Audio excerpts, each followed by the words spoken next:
keempat, Ustadz mungkin bisa dikasih kajian yang bahas mengenai fikih jenazah untuk orang yang meninggal karena wabah corona seperti apa? Karena kasihan beberapa orang takut bahwa virus tersebut karena melayat dan sebagainya. Sikap terbaiknya harusnya seperti apa Ustadz? Mohon penjelasannya, syukran.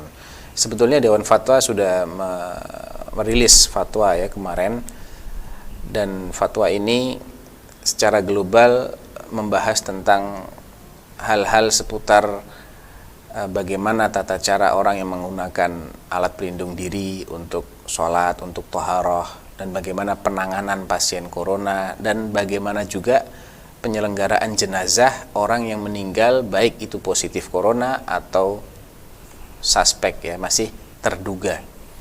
Bagaimana cara penyelenggaraan jenazahnya? Intinya ketika ada kekhawatiran dia ini mengidap penyakit corona ya, maka boleh jenazahnya itu dimasukkan ke dalam kantong plastik, dan boleh untuk tidak dimandikan tapi ditayamumkan. Itu pun selagi tidak ada kekhawatiran orang yang mentayamumkan ini akan tertular dengan virus corona.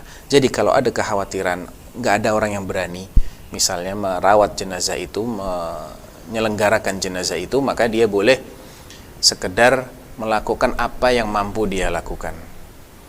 Dimasukkan ke dalam kantong plastik yang rapat, tidak perlu dikafani dengan kain, kemudian disolatkan ya, walaupun hanya 1-2 orang yang menyolatkan sudah sah, karena sholat jenazah itu fardu kifayah, dan ketika ada 1 orang yang menyolatkan berarti tidak menjadi kewajiban bagi yang lain-lain.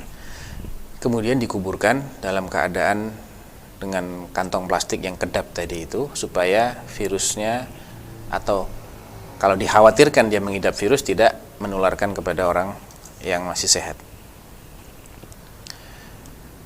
Jadi masalah melayat juga sebaiknya dibatasi ya, karena melayat ini adalah bentuk-bentuk perkumpulan. Cukuplah orang-orang yang berkompeten saja, yang lain bisa mendoakan, bisa takziah dengan telepon misalnya, atau dengan kirim pesan WhatsApp dan semisalnya. Karena memang pemerintah juga sudah mengeluarkan himbauan terkait bagaimana penanganan jenazah pasien corona. Bahkan ketika sudah dimasukkan dalam kantong plastik, nggak boleh lagi dibuka, karena itu rentan dengan penularan.